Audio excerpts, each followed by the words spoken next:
I've been modeling the bombing of Iran for 21 years. And what you see in the modeling is going through a series of stages of escalation.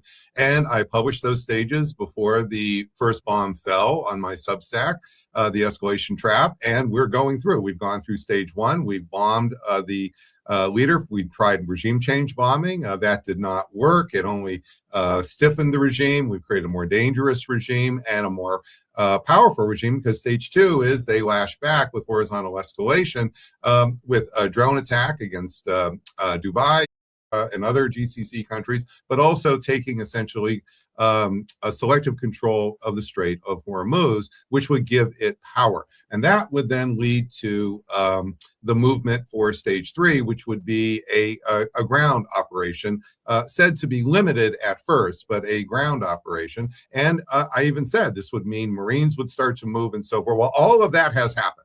Literally, as the people can go to the Substack and they can read it, and you would see that this is 3 days before the bombs fall. All three of those stages are happening. Well, now we're deep into the escalation trap. And what's making it a trap is that President Trump is looking for a victory.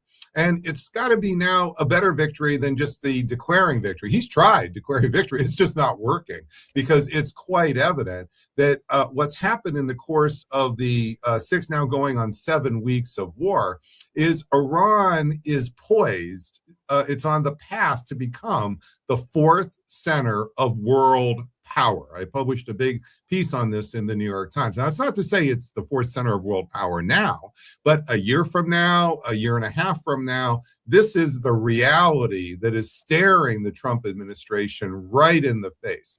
And what do I mean by the fourth center of world power? Well, controlling the Strait of Hormuz, 20% of the world's oil, possibly expanding that to controlling the choke point in the Red Sea.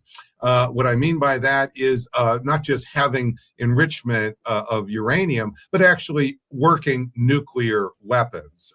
If you were to do any intelligence assessment worth its salt now, would say a year from now, if the war were completely to stop, the odds of Iran having a working nuclear weapon would be well over 90%, probably a dozen nuclear weapons a year from now. So this is not like 10 years into the future or something. Literally, if they had to start enriching uranium from scratch, they would be able to achieve those goals. So how do you stop it? Well, you can beg Iran to just surrender, say they've lost.